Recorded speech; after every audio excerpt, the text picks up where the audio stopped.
Hoje, o consultor do DIEESE e especialista em regime geral da Previdência Social, senhor Luciano Fázio, abordará as dimensões da mudança no sistema de aposentadoria e suas implicações na vida do professor. Informamos que este evento está sendo transmitido ao vivo pela internet e os professores que estão assistindo nas nossas sedes em Araranguá e Blumenau e nos campi da UFSC em Curitibanos e Joinville poderão se manifestar, entregando à funcionária da APUFSC perguntas por escrito que serão lidas pela mesa.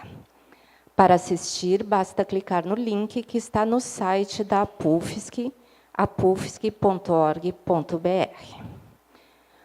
Convidamos para compor a mesa de trabalhos a professora Patrícia de Lameia Plentes, vice-presidente da APUFSC Sindical.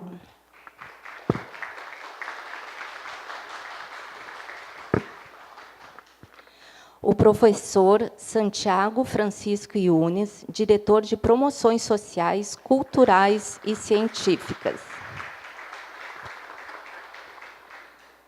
Dr. Prudente José Silveira Melo, assessor jurídico da APUFSC Sindical. Senhor Luciano Fázio, consultor do DIEESE.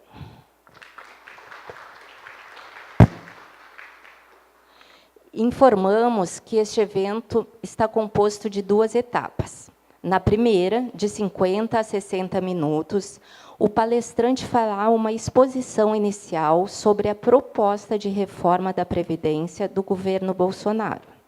Na sequência, teremos 1 hora para as perguntas da plenária, que devem ser entregas por escrito aos funcionários da APUFSC, que entregarão à mesa. Convidamos o professor Carlos Alberto Marques, presidente da APUFSC Sindical, que está participando deste evento em Curitibanos, para fazer uso da palavra. Olá, boa tarde. Espero que estejam me escutando.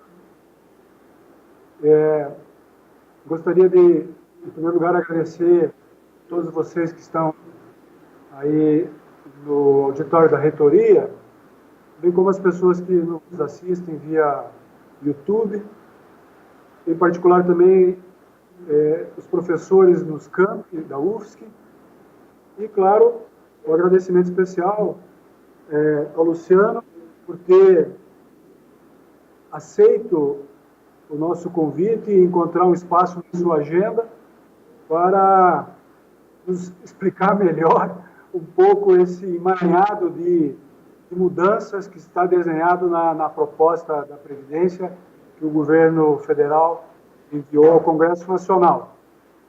Isso pode nos ajudar também a identificar caminhos para a organização da categoria, espero que nacionalmente, para colocar o nosso ponto de vista, lutar para que as mudanças não afetem em demasia os servidores públicos.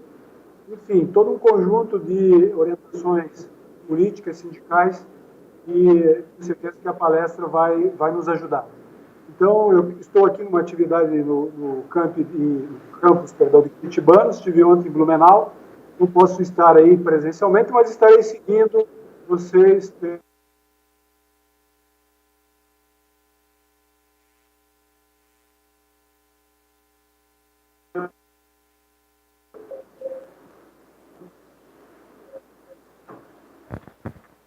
Agradecemos a presença do professor Bebeto e convidamos para fazer uso da palavra a professora Patrícia de Lameia Plentes, vice-presidente da APUFSC Sindical.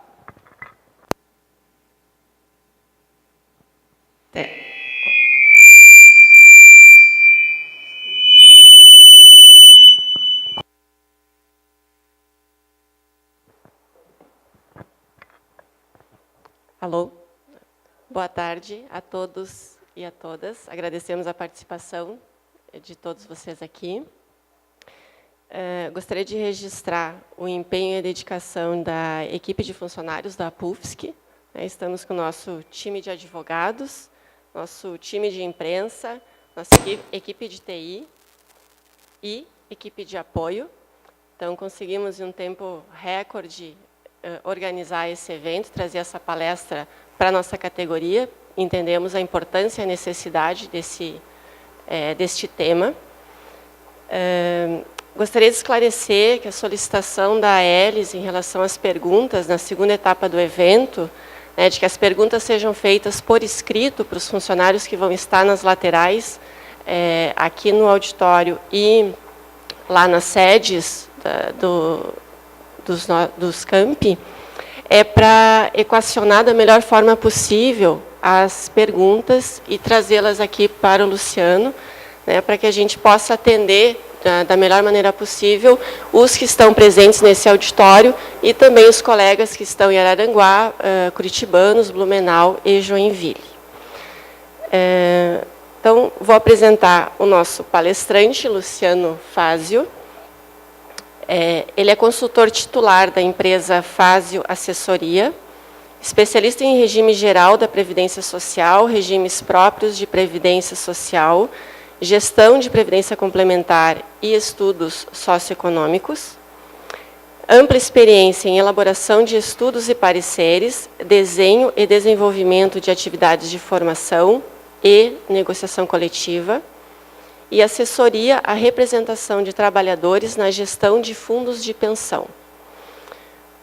Ele é pós-graduado, ele tem pós-graduação em Previdência e Gestão de Fundos de Pensão, pela Fundação Getúlio Vargas, Núcleo de Brasília, e especialização em reestruturação produtiva pelo Programa de Capacitação de Dirigentes e Assessores, organizado pelo DIEESE, em cooperação com a Fundação Vanzolini.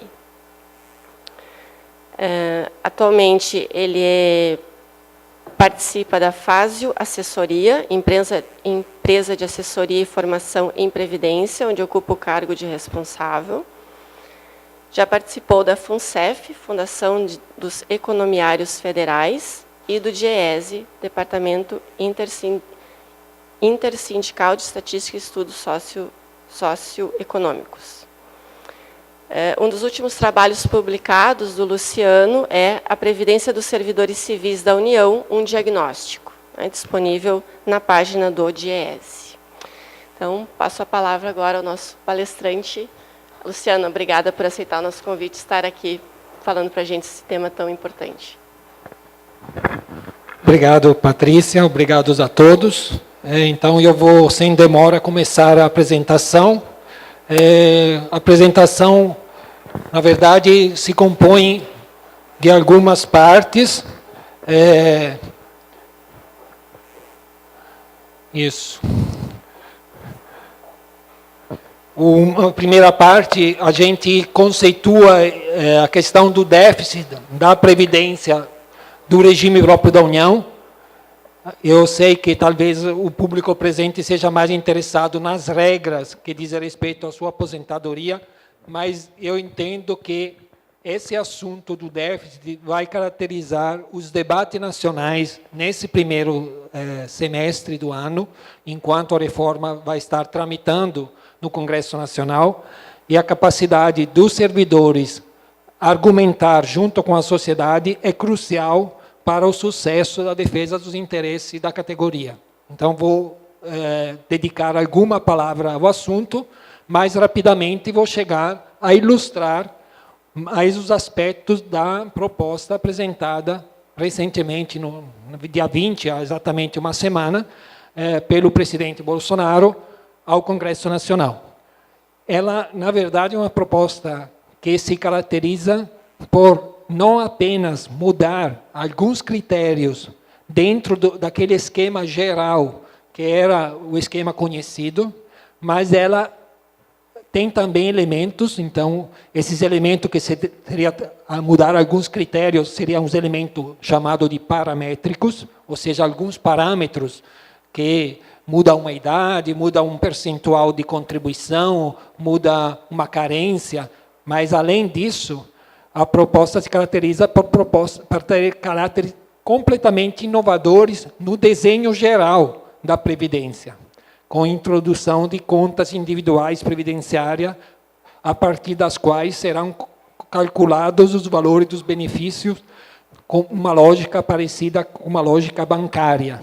Então, nós vamos ilustrá-los para todo mundo tirar as dúvidas e ver, mesmo que essas propostas estruturais não digam respeito diretamente a quem já está em atividade, porque seriam preservados o desenho geral para quem já está em atividade no Serviço Federal hoje, mas elas têm consequências pesadas, mesmo para quem já está em atividade, mesmo para quem já está aposentado.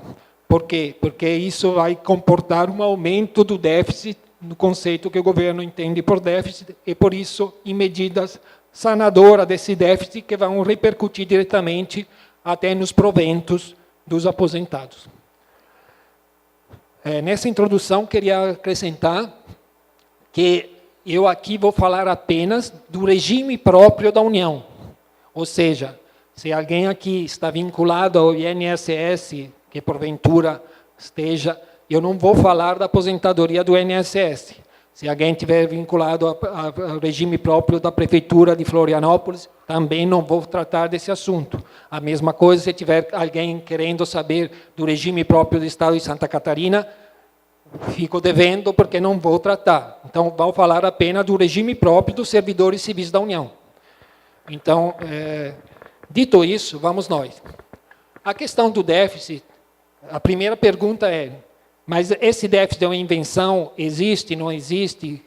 Ele existe sim. Como assim?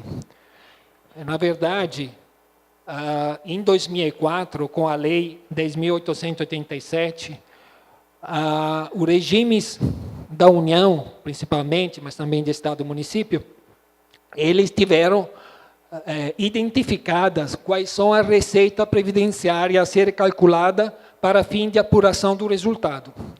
Antes, até 2004, as receitas eram as contribuições dos servidores, a contribuição da União, que era na proporção, grosso modo, do dobro da contribuição dos servidores, e todo mês o Estado, no caso a União, ia aportar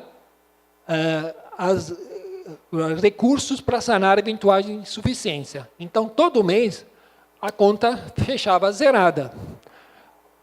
O que aconteceu agora é que o cálculo de receita menos despesa, ele é feito mês a mês, considerando apenas as contribuições, no caso de 11% dos servidores, sobre seus vencimentos, e de 22% sobre os vencimentos da remuneração dos servidores, e todas as despesas com pagamento do benefício. Esse resultado, dando negativo, ele configura uma insuficiência, então chamada de déficit. E a União é obrigada a sanar esse déficit. Então, o que mudou? Do ponto de vista do desembolso da União, em 2004 não mudou absolutamente nada. O que antes pagava mês a mês, agora ela continua pagando mês a mês. Mas do ponto de vista de discurso, antes, tecnicamente, não existia um déficit. É o seguinte, entre as receitas normais, tinha a contribuição do servidor, a contribuição da União, enquanto órgão empregador, no caso a Universidade de Santa Catarina, ou a Secretaria do Ministério, ou o Ministério da Justiça, sei lá, qualquer ministério, e também o aporte necessário para fechar a conta da União. Hoje, esse aporte necessário continua sendo pago, mas ele é rotulado como déficit. Isso é um prato cheio para a imprensa para dizer o seguinte, o sistema está quebrado, o sistema está com insuficiência, o sistema merece ajuste. Então, mesmo que do ponto de vista de desembolso não haja nenhuma diferença, do ponto de vista de imagem a se veicular para a opinião pública, se criou um fantasma chamado déficit para dizer que alguém é privilegiado, que o Estado está pagando o que não deve, e não é nada disso, mas vai explicá-lo, porque quem trabalha com marketing sabe muito bem que não interessa se a mulher disser honesta, interessa que assim pareça a plateia, né? Então, muito bem. Agora, por que tem esse déficit? Algumas pessoas dizem, não, porque antigamente os servidores federais, até 1993, por exemplo, a previdência do regime próprio era não contributiva. Ou seja, o servidor se aposentava sem nunca ter contribuído, a não ser alguma coisa para a pensão por morte, como é hoje ainda para os militares. Então, alguém diz, não, porque lá atrás não contribuímos, então tem déficit. É errado. Na verdade, é errado porque o nosso sistema de financiamento do regime próprio da União é em sistema de repartição simples, ou seja, de fluxo de caixa. As entradas desse mês pagam a saída desse mês. As contribuições de quem está em atividade esse mês e as contribuições da União, do órgão a que o servidor está vinculado desse mês, pagam os benefícios desse mês. Então, se antigamente, nos anos 90, nos anos 80, não era assim, não tem nada a ver. O regime de repartição olha o equilíbrio do período, do mês de hoje, olhando as receitas de hoje. Não interessa se no passado... O importante é que o passado foi pago, não interessa mais quem. Não se acumula recursos para pagar benefício futuro. Cada exercício, cada mês, no caso, é pago com as receitas do mês. Alguém brinca e diz assim, então o regime próprio em repartição, podemos dizer que é cada dia a sua agonia. Exatamente, cada dia a sua agonia. Se no passado teve problema, importante é que foram solucionados. Eu cuido hoje dos problemas de hoje. E amanhã, cuidarei dos problemas de amanhã. Não precisa precaver, acumular. É regime de fluxo de caixa. As entradas do mês pagam a despesa do mês. Então, alguém diz, não, é porque as pessoas vivem mais. Em parte é, mas não é o motivo principal. É porque outro diz, é porque os servidores são privilegiados, têm um salário alto. Também não. Como não? Se a União tivesse que pagar menos benefício, não seria melhor? Para a União, talvez sim, mas se tivesse que pagar menos benefício, também queria dizer que os servidores da ativa teriam um salário menor.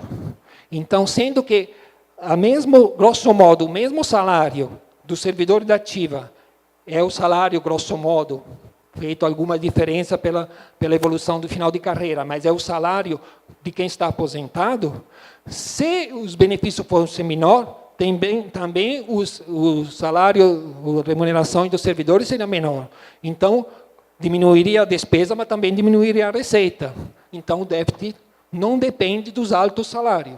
Aliás, se alguém hoje reduzisse o salário do servidor em atividade, ou deixasse de aumentar, repor a inflação, por exemplo, o déficit aumentaria, porque lá os servidores, na grande parte hoje dos servidores em atividade, têm garantido o reajuste pela inflação. Aqueles que se aposentaram tendo ingressado depois de 2003, né? Então não é a questão dos altos salários o motivo. Mas então qual é o principal motivo desse déficit? O principal motivo desse déficit é que as receitas principais, são as receitas contributivas, que equivale a cerca de 1/3 da remuneração do servidor em atividade, 11% mais dele, mais 22%, dá 33%, exatamente a terceira parte. Então, para pagar, suponhamos por simplicidade, que o provento do inativo seja igual ao salário do ativo. Não é exatamente assim, porque, em geral, o salário do ativo é um pouquinho inferior, porque a pessoa que se aposenta no topo de carreira. Mas, então, precisaria 3 servidores em atividade para custear uma aposentadoria voluntária. Então, essas são as receitas, somando tanto as contribuições da União quanto do próprio servidor, e a despesa seria a aposentadoria voluntária. Também existe também a aposentadoria compulsória, mas é tipo análogo, né? Na verdade, não seria nem 3, seriam 4 servidores, porque considerando que o servidor em atividade ganha um pouco menos do que aposentado, e que o benefício não é apenas aposentadoria voluntária, é também aposentadoria por invalidez, pensão por morte, digamos que deveria ter 4 servidores em atividade hoje, para garantir que as receitas sobre de salário fossem suficientes a pagar o benefício dos aposentados. Mas quantos tem? Em outubro de 2018, quando eu levantei esses dados, existiam mais inativo e pensionista, e aqui não estou considerando, quando a pessoa falece, eu considero, mesmo que tenha o filho e a esposa, o esposo e 2 filhos, eu considero um falecimento gerador de um benefício de pensão que é registrado como um benefício que faleceu um servidor. Não estou multiplicando os beneficiários, não, porque o valor é repartido entre os pensionistas, então considerando quando um servidor falece. Então, tem mais inativo e pensionista do que ativo. Então, essa proporção me diz que o déficit é estrutural. E depende principalmente de quê? Do fato que a União enxugou drasticamente o quadro dos seus servidores.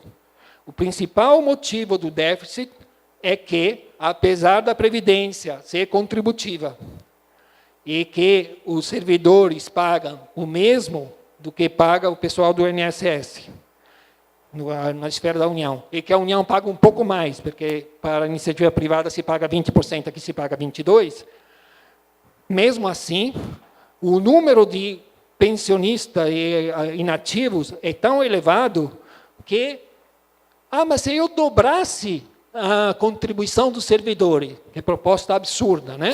Mas se eu cobrasse, eu arrecadaria 66%. Ainda não seria suficiente a pagar a folha, ainda teria déficit. E se eu triplicasse, se triplicasse, chegaria a 99%, seria talvez um pequeno déficit, ainda ficaria. Mas eu pagaria 33, 1/3, e a União pagaria, para mim, só de contribuição complementar, praticamente 100%, e ainda teria déficit? Teria. Então, também a solução não é aumentar as alíquotas, porque essa conta não fecha, o déficit é estrutural. Na verdade, o sistema foi pensado, quem planejou esse sistema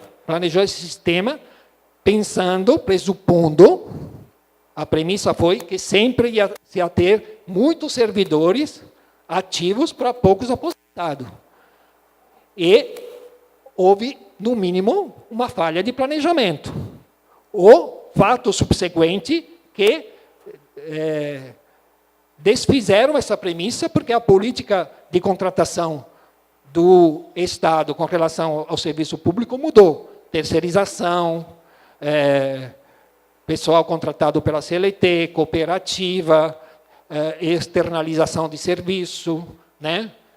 Trabalho temporário, trabalho que não era mais executado pelo servidor, mas para gente que é enquadrado como comissionado, né? Então, o problema não é nem demográfico, principalmente, em que pese a demografia também ter um certo impacto, nem de privilégio. É um problema de número de servidores ativos versus número de aposentado e pensionista. Então, historicamente, a Previdência do servidor foi não contributiva. A emenda constitucional número 3, da época do governo Itamar Franco, que introduziu o caráter contributivo, emenda que mudou o caput do artigo 40 da Constituição, e essa emenda foi regulamentada e, de fato, o servidor passou a pagar a partir de 97, no caso da União, mas, mesmo assim, a União ainda não está satisfeita e não assume a responsabilidade do sistema, né, que ela própria montou. Então, o problema também é técnico, mas tem uma forte componente política. A União está, na verdade, querendo refazer o pacto. Quando arrecadava e tinha pouco aposentado, ótimo. Quando ela não tinha, disse que era... Tem gente que entrou no serviço público porque sabia que no serviço público ganharia menos enquanto estava na atividade, mas que depois, na velhice, teria uma aposentadoria mais significativa. Mas quando chegou a União, quando esse pessoal chegou a se aposentar, a União quis refazer o pacto unilateralmente. Esse que é um problema mais político do que simplesmente técnico. Alguém roeu a corda, né?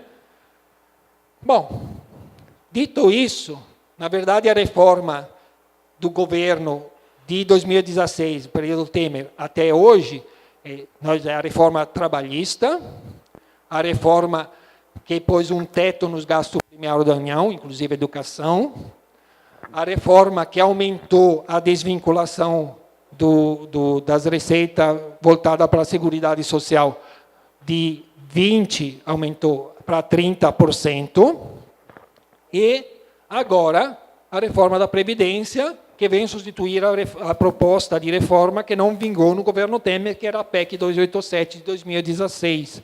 Agora é a PEC 06 de 2019.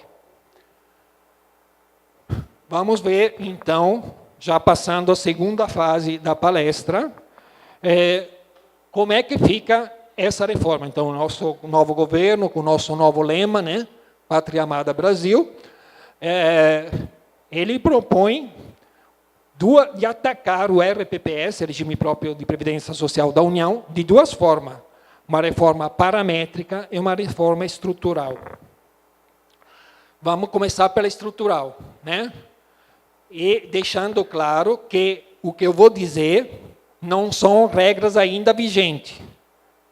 Na verdade, se trata de uma proposta que o Executivo encaminhou ao Congresso Nacional e que ela não apenas deve, como sem dúvida terá, muitos ajustes. Então, eu me assustei, vou me dar um tiro na cabeça. Não faça isso não, né? Calma, muita calma nessas horas. Então, porque ainda, por feio que seja o quadro, é apenas um espantalho. Não é? Nós podemos tomar alguma iniciativa, e também os próprios congressistas, tornar o quadro menos feio. Mas vai ficar um quadro de céu de brigadeiro? Também não, né? Mas não se assuste que não é feio quanto parece, né? Mas também não é bonito. Então, reforma estrutural é isso, mudar critérios básicos da lógica do sistema. Então, 4 aspectos da reforma estrutural. Primeiro, desconstitucionalização. A 1988 colocou algumas questões na Constituição para garantir a perenidade das regras, para dar tranquilidade ao funcionalismo público, no caso de vocês, também no caso ao funcionalismo privado, também no caso do regime geral, porque são questões fundamentais. Por exemplo, eu sempre faço esse exemplo, que é um pouco bobo, mas vocês me perdoam, mas para ser didático tem que, às vezes, descer a nível bem popular. Se eu estou insatisfeito com o pão que a padaria perto de casa faz, sendo que eu experimento o pão todo dia, e eu troco de padaria, não tem nenhum problema. Porque eu sou consumidor do pão, do pãozinho, todo dia. Então, eu sei todo dia se é bom ou se não é bom. Agora, a Previdência, não. Em geral, eu consumo a Previdência, eu usufruo dessa política social uma vez na vida, lá na frente, quando eu tiver sem cabelo, cabelo branco, de repente sem dentes, né? Então, como é que fica? Se eu estou arrependido, eu não posso mudar de padaria. É aquilo. Agora, pensasse nisso antes, espere a próxima reencarnação. Então, a ideia de ter botado as regras na Constituição representava o interesse de garantir uma continuidade, uma manutenção das regras para dar tranquilidade às pessoas que se aposentam uma vez na vida e que depois não pode reinventar a roda quando é velho, né? Então, essa Depois a capitalização, que vamos ilustrar o que é, que na verdade é a ideia de um pré-financiamento do benefício. Essa é a ideia complicada das contas previdenciárias individuais, que na verdade é um retrocesso, porque quando não existia a previdência social, as pessoas se garantiam via patrimônio. E essa modernidade das contas individuais, na verdade, é uma modernidade que significa voltar à idade da pedra. Então, modernidade coisa nenhuma. E a privatização, que também traz problema, porque não tem mais a garantia do Estado e tem uma taxa de administração elevada quando as contrapartes negociais, comerciais do sistema financeiro entram em jogo para ganhar o que elas querem. E isso eles garantem. Mas vamos por ordem. Então, essa reforma estrutural, na verdade, não implanta já. Ela autoriza por meio de uma lei complementar que virá a dizer como é que será essas reformas. Mas já nessa proposta, ela diz o seguinte, que as regras que estão na Constituição serão mudadas por meio de uma lei complementar. Isso é fundamental. Então, a sair da Constituição, desconstitucionalizar, significa que a regra sai da Constituição, vai para uma lei complementar e vai ter uma alteração facilitada das regras. As regras que nasceram para ser para sempre, ou por muitos anos, vão ser agora mais fáceis de ser mudadas a qualquer momento. Por quê? Porque a lei complementar requer um quórum menos qualificado de votação, mas não é esse o principal aspecto do problema. O principal aspecto é o seguinte, uma reforma constitucional exige que o tema passe por comissões, e que a comissão não pode fazer as coisas do dia para a noite, da noite para o dia, mas ela tem que fazer 40 reuniões, tem que durar o trabalho em condição, 40 sessões do plenário da Câmara dos Deputados. Então, que no mínimo passe 2 meses e meio, discutindo o assunto, de maneira que a sociedade tome consciência e se possa participar ativamente, não aqueles 500 deputados em Brasília, mas as associações como a Associação dos Professores aqui, o sindicato, as associações de aposentados, as igrejas, quem quiser, todo cidadão, né? A participação direta, enquanto passam essas 40 sessões, o pessoal se mobiliza, discute, pressiona o seu deputado na base dele, né? Isso é fundamental. Infelizmente, essa questão... Exemplo, uma lei complementar pode ser proposta pelo Executivo e votada no mesmo dia? Sim. Olha a diferença. Lá tinha 40 sessões do plenário, aqui pode, no limite, não estou dizendo que sempre é assim, mas no limite seria possível apresentar uma lei complementar no dia e ser votada no mesmo dia? Sim. Então, é extremamente preocupante. Bom, como é que é o regime próprio da União hoje? É assim, tem um pilar público obrigatório que é em repartição, ou seja, quer dizer que as contribuições dos trabalhadores de hoje, do servidor de hoje, paga as aposentadorias de quem já está aposentado hoje, fluxo de caixa, conforme já expliquei. A contribuição patronal é de 22%, do servidor de 11%, relação contributiva 2-1. O déficit, se tiver déficit em insuficiência, é coberto pela União. A conta é da viúva, né, como se diz no popular. Também, se tiver superávit, a viúva se apodera. O que é bom para João, é bom, o que vale em Chico, vale em Francisco, né, como dizem. Né? E a modalidade é de benefício definido, ou seja, eu tenho os benefícios pré-definidos em lei, sabendo que se o meu salário no final de carreira será de tanto, a aposentadoria será de tanto. Se a média salarial do meu salário ao longo da carreira de servidor é tanto a média, eu já sei de antemão qual será. E o dinheiro? Não se preocupa. Vai ter as contribuições, se faltar dinheiro, o Estado bota, né? E a gestão é pública. Então, apesar do caráter contributivo, que faz com que, na verdade, premia mais quem contribuiu mais, mas, na verdade, a proposta é que a Previdência, nesse esquema, é uma política social bancada pela União com a ajuda dos próprios servidores, mas bancada pela União para proteger o servidor na inatividade. O foco é na palavra-chave proteção social, né?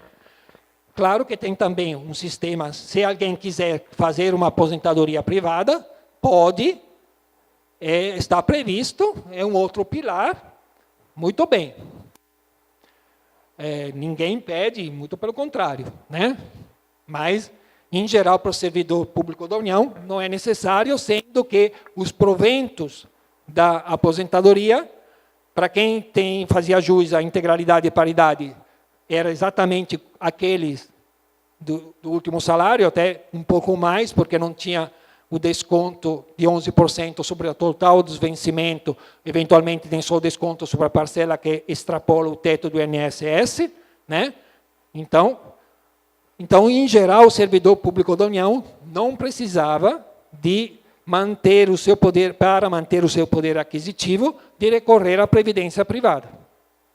Depois tem a exceção daqueles que entraram depois de 2013, que é outra história, depois a gente vai comentar. Que aí já tem o teto e já tem a FUNPRESP, se querem um provento maior. Qual é a proposta da nova Previdência do Bolsonaro? Na verdade, teria um pilar público não contributivo, limitado a um salário mínimo. Esse pilar de repartição seria extinto e teria em lugar um pilar de capitalização em contas individuais, onde não se diz claramente qual vai ser a contribuição patronal. O deputado Mauro Benevides, que é um deputado de Ceará, que é um grande entendedor de previdência, está questionando, até teve nesses dias, dia 19, o próprio evento do partido PDT, né? Então, sobre essa questão que o texto deixa aberta a possibilidade que nesse pilar capitalizado não tenha contribuição patronal, mas mesmo que tivesse, não disse um por um. Os exemplos que o ministro Paulo Guedes deu são exemplos pautados na relação 1 por 1, e, de qualquer maneira, hoje a relação é 2 por 1. Então, é uma incógnita preocupante. A modalidade de contribuição definida, depois eu explico o que é, mas, grosso modo, eu acumulo dinheiro na sua conta bancária, previdenciária, eu te pago enquanto tiver dinheiro nessa conta. Então, não é um valor preconhecido, pré-estabelecido, é um valor finito, que é quanto tem na conta. O dia que acabar o dinheiro, o que vai acontecer comigo? Não sei. É igual o banco. O que acontece com o cliente do banco quando a conta dele zera? O banco diz, tchau. Né? Foi bom enquanto durou. Agora, afaste-se. Né? Então, e a gestão pode ser privada. Né? Então, esse é um aspecto muito preocupante, que nem o Banco Mundial, nem o próprio Armínio Fraga, que era ex-presidente do Banco Central na gestão Fernando Henrique Cardoso, defende. Né? Porque todo mundo defende que deveria existir um pilar de repartição, que essa história de só ter contas individuais é uma maluquice que pode deixar o inativo, o velho, o inválido, o pensionista a ver navios. Ou seja, não garante uma proteção suficiente. Mas, pasme, o nosso governo Pátria Amada prevê essa proposta. É claro que o Congresso pode ainda dizer, espera aí, não é bem assim, mas esse é o patamar do debate, está nesses termos. Então, aqui, ainda tem uma proteção social? Alguém pode dizer, sim, é verdade. Mas eu te protejo no salário mínimo. Como diz o programa popular da Globo, do cara do Faustão, se vire nos 30. Aqui, se vire no 998. Né? Aqui, o foco não é a proteção social. O foco é, você vai ter uma conta bancária. O foco é patrimonialista. Né? Então, pela PEC, só contribui o servidor e o órgão empregador. Na verdade, nas entrelinhas se vê que pode haver uma contribuição, sim, do empregador, mas não diz em quanto. Então, pode ser que 90% cabe ao trabalhador e 10%, que 95%. Se não digo, é só qualitativo. Aí o empregador bota 1 centavo. Então, ele está contribuindo. Sim, mas... Então, a ideia da capitalização qual é? É uma ideia interessante. Apesar das críticas que se fazem, ela é uma ideia interessante por quê?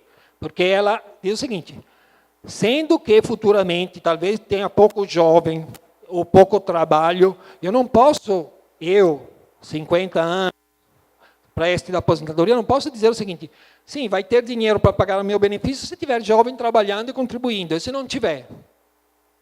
Então, a ideia é, diante desse novo cenário, que é um pouco um cenário mundial, não seria interessante pré-financiar o benefício? As minhas contribuições vão acumular um montante de dinheiro, uma montanha de dinheiro, tanto pelas minhas contribuições, quanto por essa arvorezinha, que representa o rendimento das aplicações. O dinheiro, então, seria pago com antecedência, mas para mim, para eu individual ou eu coletivo, pode ser capitalização individual ou capitalização coletiva, e ainda tem os bonsaizinhos aí que representem o resultado dos investimentos que acrescem valor ao meu saldo, à minha reserva garantidora do futuro benefício.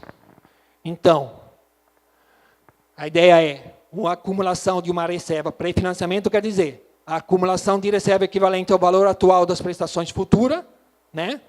A acumulação que se dá na fase anterior à concessão do benefício. É igual a história da formiga e da cigarra. A formiga trabalhou no verão para juntar no formigueiro o estoque de grãos para quando vem o inverno, na nossa analogia, a inatividade, ela estar abastecida e utilizar o que ela estocou. Né? Muito bem. Uma ideia não é estúpida. E o investimento, na verdade, me garante uma outra fonte de receita, porque o retorno dos investimentos, dinheiro rende, é aplicado, rende, o que rende permite que as contribuições possam ser menor. Interessante também. E onde é que está o problema? Pois é. Na verdade, se fosse só isso, teria um problema de como implanto isso. Hoje já existe previdência capitalizada, inclusive vários estados, para os servidores públicos estaduais, têm previdência capitalizada, mas é capitalização coletiva e não individual. Né? E é de gestão estatal e não de gestão privada. Né? Tem experiência as mais diferentes. Alguns municípios fizeram barbaridade, houve fraude, houve desvio, houve incompetência, e outros municípios do estado fizeram tudo certinho, está lá. Então, não vou dizer é tudo bom, não vou dizer é tudo ruim. Existe a possibilidade, obviamente, que alguns soube aproveitá-la, alguns não. A nível de união, eu acredito que seria até possível ter uma boa administração, porque os problemas que aconteceram nas previdências capitalizadas coletivas aconteceram principalmente nos municípios onde não existia uma capacidade para tanto. Uma know-how de aplicação financeira, de fiscalização por parte dos servidores, o pessoal estava meio despreparado. A nível de união, acredito até que seja possível. Mas, vamos lá. O modelo se chama contribuição definida. O que é? Contribuição definida significa que dentro do modelo, em vez de se predefinir o valor do benefício, se predefine, se escolhe quanto contribuir. Não há mutualismo. O benefício de cada um as contribuições minhas do meu empregador são utilizadas para o meu benefício individual. Então, nada de coletivo, nada de mutualismo. E quando será a hora de me aposentar, eu vou ver quanto vai ter na minha continha, no meu cofrinho, eu vou decidir quanto, na verdade o sistema vai decidir quanto pode me pagar, com base, e dali para frente, sempre ajustado ao saldo de conta. Conta bancária não te paga, não tem cheque especial nessa conta, né? Já o que temos hoje é o benefício definido, ou seja, o servidor vê no futuro, calcula, estipula, não exatamente o valor, que a lei não diz o valor, mas diz a forma de cálculo com base nas remunerações que o servidor teve no período de atividade. Para quem tem integralidade é o último salário, para quem não tem integralidade é a média do salário durante o período contributivo. Então, o valor é um benefício futuro, pré-estabelecido, o financiamento mutualista, e as contribuições de valor desconhecido a priori são as consequências. Se hoje eu sou um servidor nesse sistema de benefício definido, suponhamos que eu, Luciano, sou servidor. Eu não tenho nem esposa, nem filho, nem ninguém. Contribuo a vida inteira. No dia que vou me aposentar, faleço. Onde vai o dinheiro que eu contribuí a vida inteira? Não é meu, é do sistema. Então, não vai para os meus herdeiros. Isso é bom?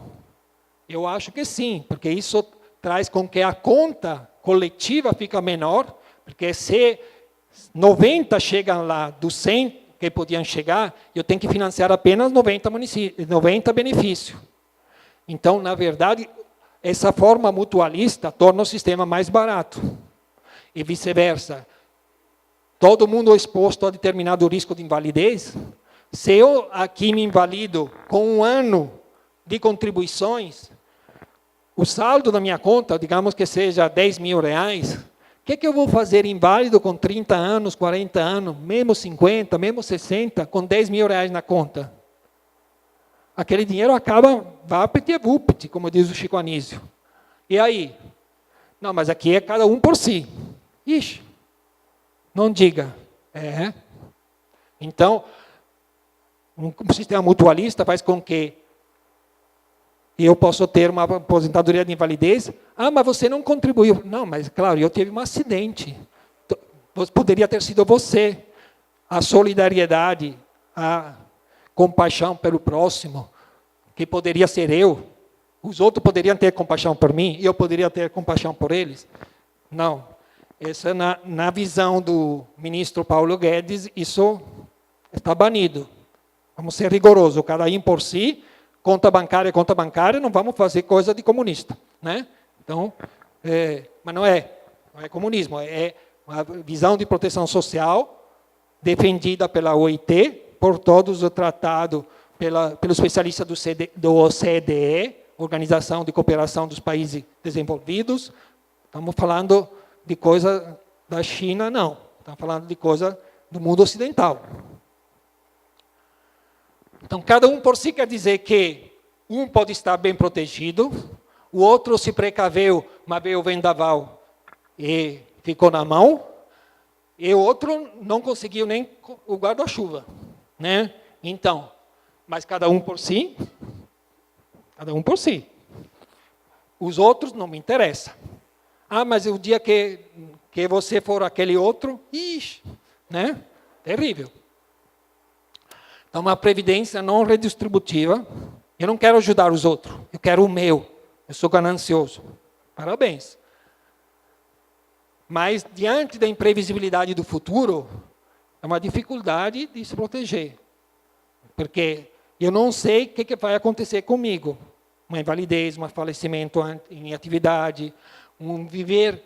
Eu pensei, não, cheguei, não, graças a Deus eu não fiquei inválido, não morri em atividade, não deixei os meus dependentes desamparados, mas chegou lá e disseram o seguinte: Luciano, você está se aposentando aos 65 anos, você vai viver até os 85. Aí eu me planejo para pegar o benefício com base na minha conta individual até os 85.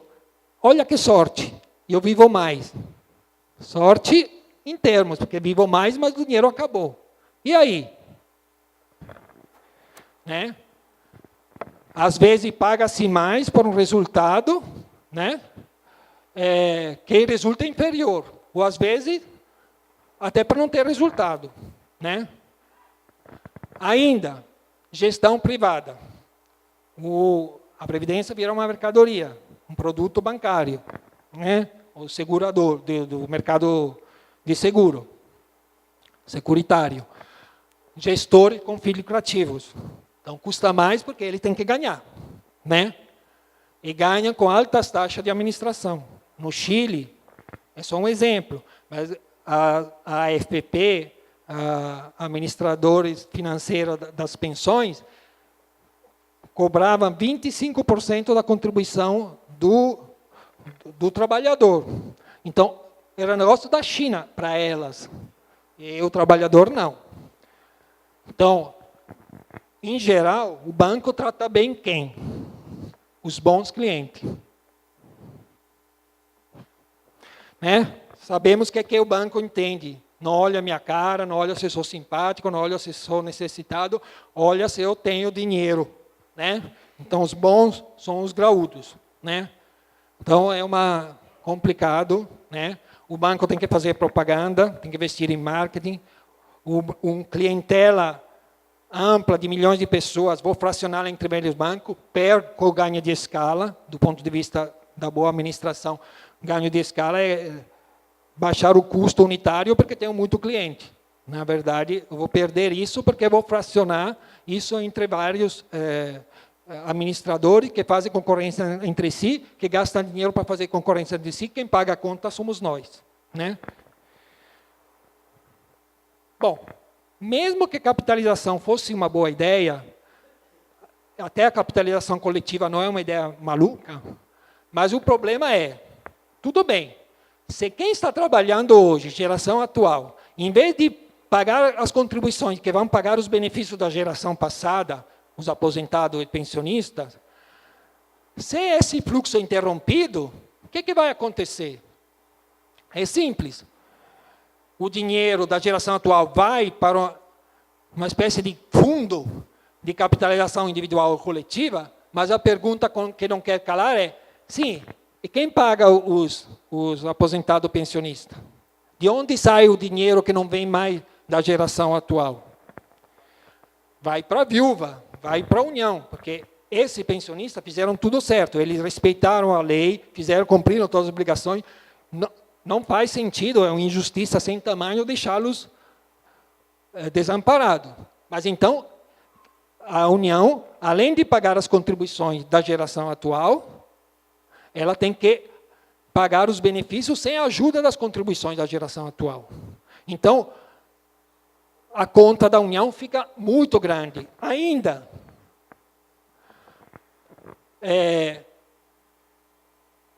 na verdade, além de pagar os aposentados, tem o seguinte, suponhamos que eu esteja aqui, que venha instituído esse sistema, faltando 2 anos para eu me aposentar. Como é que fica o meu cofrinho? Se eu vou contribuir para o meu cofrinho individual, suponhamos, só por 2 anos, o saldo dele vai ser pequeno.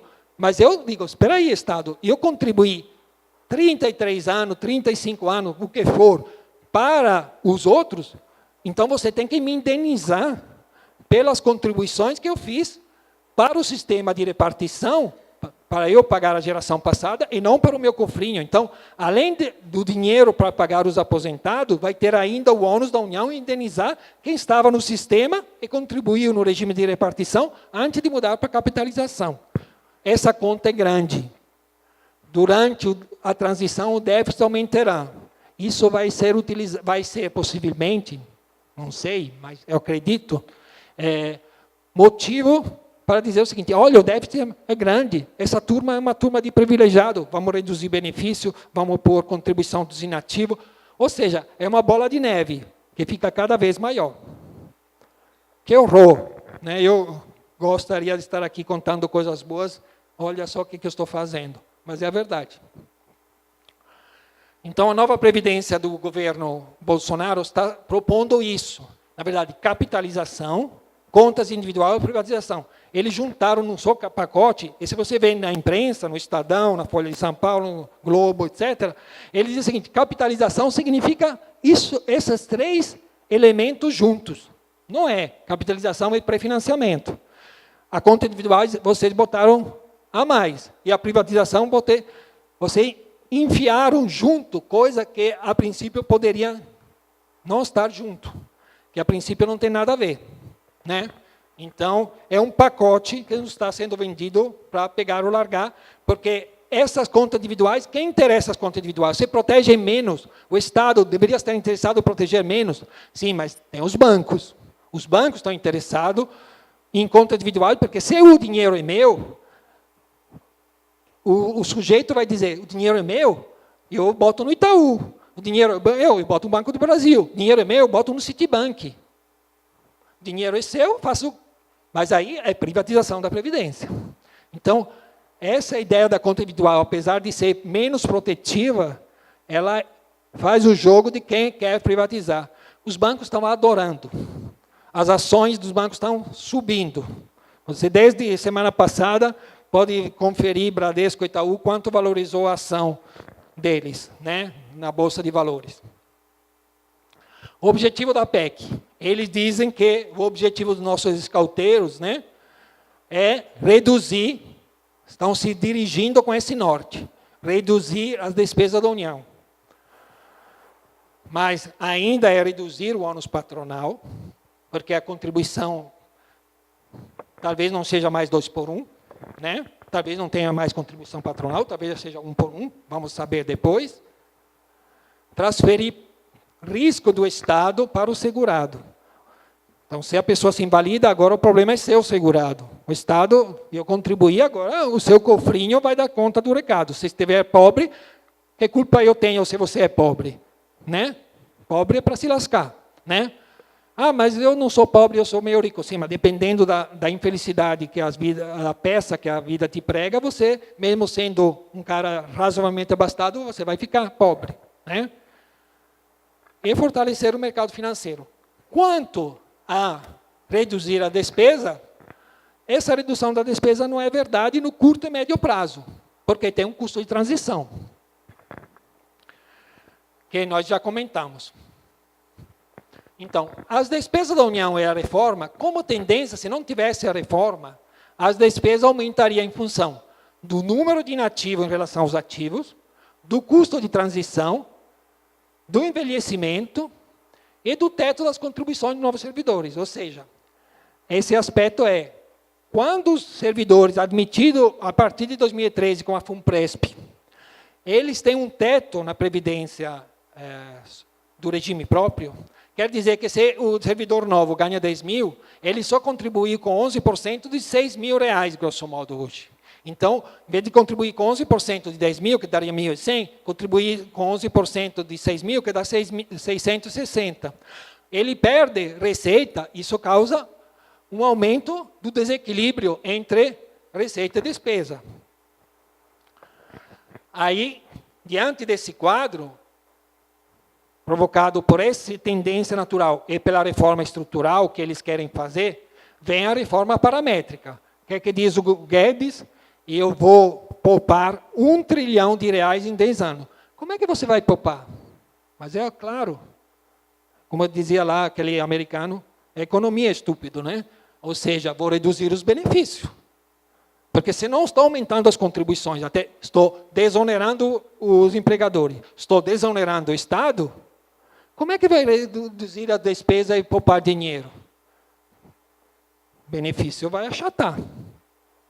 É aí que vem a reforma paramétrica.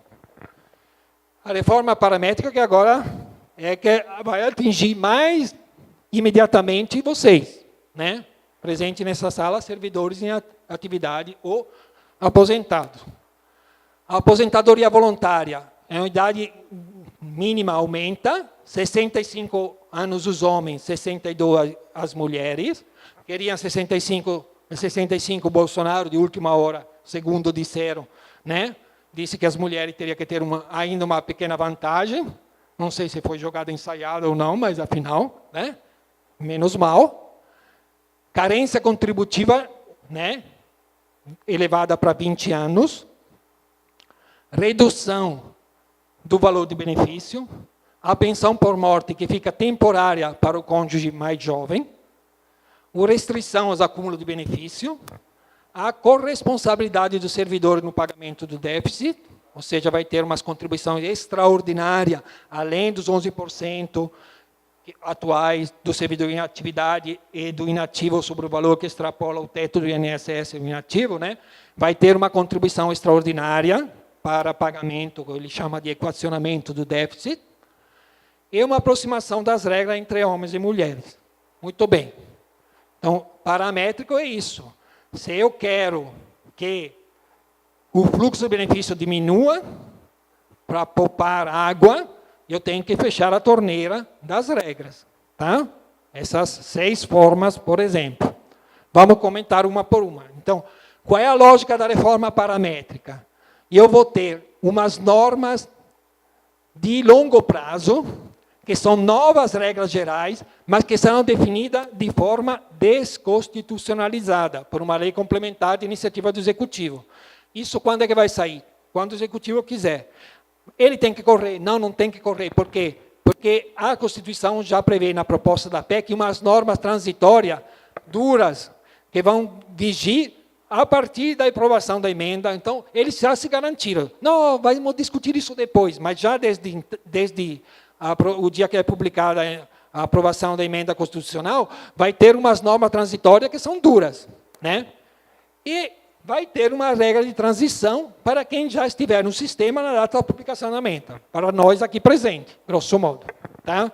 Só que essa regra de transição são transição um pouco acelerada, ou seja, aquele gradualismo que a gente espera quando se fala de regra de transição é um gradualismo, não é em câmera lenta, é em câmera acelerada, como os filmes mudos de antigamente, né? Que faziam rir, aqui fazem chorar. Então, novas regras dirão quais serão os benefícios, quais são os critérios de elegibilidade do servidor, com base na idade, tempo de contribuição, de serviço público, de cargo e de atividade, qual será rediscutido tudo, reajustamento, forma de cálculo da base do salário, da remuneração que é utilizada para a base de cálculo das contribuições, será prevista a possibilidade de regra diferenciada para professor só de ensino básico, infantil, fundamental e médio, policiais, agentes penitenciários, bem como atividade insalubre, bem como de servidores com deficiência. E vai dispor ainda sobre a acumulação dos benefícios. Tem também outras normas gerais que dirão sobre como é que funciona o sistema, como é que posso instituir um regime próprio ou extingui-lo, quais serão as contribuições ordinárias e extraordinárias, terá um fundo garantidor para a sustentabilidade do sistema, como que serão geridas, tudo isso será na próxima lei complementar, né? Então, muito bem. Vamos ver. O que diz a aposentadoria, a regra transitória? Essa que vale, que parece que é provisória, mas na verdade é provisória enquanto não tiver outra. Então pode ser até muitos anos, né? A idade mínima, então, para a voluntária vai ser 62, 65. Ah, mas faltam 2 anos para eu me aposentar. Sou homem, tenho 58 anos, já cumpri o tempo, as carências, faltam 2 anos. Pois é, agora faça o cálculo de novo, porque de repente vai ter que trabalhar até os 65 anos. Né? Vamos ver depois. Tempo de contribuição vai ser 25 anos, né? Via de regra. No setor público vai ser 25 anos. No setor privado vai ser 20 anos. Tempo de serviço público, 10 anos. Tempo de cargo, 5 anos. Tempo de cargo interessa a quem tem ainda a integralidade. A quem não tem, já não interessa mais. E as aposentadoria compulsória pela lei da Bengala, 75 anos. E vai ter ainda uma regra nova para a incapacidade permanente para o trabalho, né? Que é o novo nome da invalidez. Vamos lá.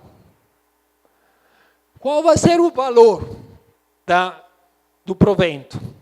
Então, a nova regra geral para quem, né, entrar no sistema e para quem não está submetido à integralidade, vai ser o seguinte: eu vou fazer o seu benefício, calculado na hora da concessão, com base na média, não há mais dos 80 maiores salários do período contributivo a partir de 94. Não, de todo o salário, não posso mais descartar os 20 piores. Então, o valor achata, porque já considero todos. Ainda achata, porque eu parto de 60% dessa média, com 20 anos. Porém, tem um acréscimo.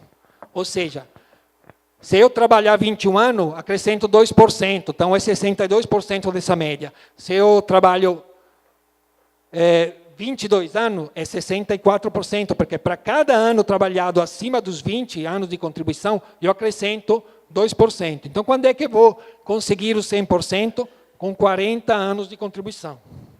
Então, se eu comecei a trabalhar com 30 anos como servidor público, porque antes fiz doutorado, sei lá o quê, então vai chegar até os 70, para chegar com 100% da média. Né? Ah, mas eu comecei com 35, mas é súbito dito. Você vai chegar até 75 anos. Né?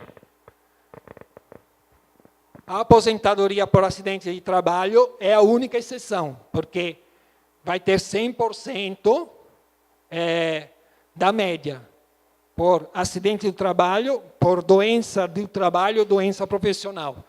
Mas se eu, por exemplo, me invalidar num domingo indo na igreja, não, vai ser 60%. Mas eu tenho 10 anos de serviço público, vai ser 60% da média dos últimos...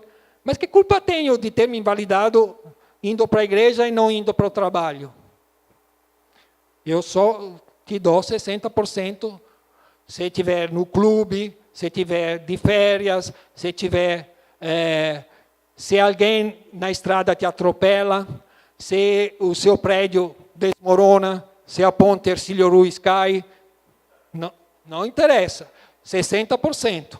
Só te cobro 100% se for ligado à atividade profissional. Como se a minha necessidade de proteção social dependesse de ter me invalidado no trabalho ou não. A minha necessidade é igual. O que serve para eu comer, para eu me vestir, para eu morar, para eu... Bom, a minha indignação, às vezes, travasa. Mas a aposentadoria compulsória será proporcional se os anos forem menos de 20. Ou seja, também para a aposentadoria compulsória terá essa regra, mas se eu tiver, por exemplo, 10 anos, vou fazer jus a 50% de 60% da média. Então, vou ter uma aposentadoria de 30% da média, se eu tiver só 10 anos de... chego a 75, com só 10 anos de serviço público. Né? Isso. Bom, regra pelas pensão por morte. Vai ter as mesmas regras do regime geral. Ou seja, o tempo de duração vai ser uma duração de 4 meses para o cônjuge companheiro se o óbito ocorrer antes dos 18 contribuições mensais. Ou seja, eu sou um servidor que assumiu no mês passado. Nesse mês, eu venho a falecer, a minha mulher, vice-versa, se eu sou mulher, meu companheiro, meu marido, vai receber a aposentadoria só por 18, pensão só por 18 meses. A mesma coisa se eu tiver casado há menos de 2 anos. A aposentadoria vai ser por um tempo de 4 meses. Ah, não, eu não casei, juntei. União estável, mesma coisa do casamento. Tá? Se não me enquadrar nessa regra restritiva, quando não se aplicar a regra A, a duração da pensão para o cônjuge será de 3 anos, se o cônjuge que sobrevive, o pensionista, tiver de 18 a 21 anos. De 21 a 24 será de 6 anos, e assim por diante. Quando é que poderá ser vitalícia? Se o cônjuge pensionista que sobrevive ao que falece, tiver pelo menos 44 anos. A partir daí que vai ser vitalícia, senão é temporária. Né? Então, reduz a despesa com pensão por morte. Tá? E ainda, reduz porque paga por menos tempo, mas reduz também porque paga menos. Hoje, como é que é? Se eu faleço, tem um valor que ele é repartido, independentemente de eu ter só mulher, ou mulher e 6 filhos, né? Que eu lembro aqui do Santiago, que ele tinha 5 irmãos, né? Hoje, o regime próprio paga o mesmo valor para todos. Agora vai ser assim. Vai ter uma cota familiar que é metade, se eu sou aposentado, metade da minha aposentadoria. Se eu sou inativo, é metade, a base de cálculo é a invalidez. Eu sou dizer o seguinte, você está falecendo, mas vou calcular qual seria a aposentadoria de invalidez se você, em vez de falecer, tivesse apenas invalidado. Né? Então, aquela 60%, dependendo, né? Mais alguma coisa. Vou dizer, metade desse valor base é garantido. Depois, para cada dependente, 10%. Se eu tenho um dependente só, por exemplo, eu, Luciano, só tenho a minha esposa, é 60% para minha esposa. Se eu tenho uma esposa e um filho, é 70% daquela base de cálculo. Se limitado, porém, a 100%. Mesmo a família numerosa, no máximo, me paga 100%. Ou seja, com 4 dependentes ou 5, eu te pago o mesmo 100%. Tá? Outra novidade. Hoje, se eu faleço, tenho 3 filhos e uma esposa, o valor é repartido entre os 4 pensionistas. Mas o dia que o filho ficar de maior, o mesmo valor fica redistribuído entre os 3. Aqui não. A cota do dependente que perde a qualidade de dependente, o filho que fica maior, ou no caso do falecimento do cônjuge, a cota que era dele, o regime próprio não paga mais. Ou seja, se estava pagando 100%, porque tinha 4 dependentes, o dia que o filho fica de maior, tenho 3 dependentes, te pago 90%. O dia que o segundo filho fica maior, te pago 80%, e assim por diante. Né? Então, a cota não é reversível. No caso, não é o caso de vocês, mas o valor da pensão a ser repartida pode ser inferior ao salário mínimo. Se eu sou um servidor que ganha o salário mínimo, venho a falecer, eu só tenho a esposa, ela ganha 50% do salário mínimo, ou seja, o piso do salário mínimo não é nem mantido para a pensão por morte. Aquela história, Deus tenha piedade das viúvas e dos órfãos, né? Porque nós não estamos tendo piedade. Ainda, é vedado acumular mais de uma aposentadoria ou mais de uma pensão no regime próprio, exceto professores e profissionais de saúde. Pode-se acumular pensão por morte do regime próprio do regime geral, ou pensão do regime geral e aposentadoria do regime próprio, mas não no valor integral.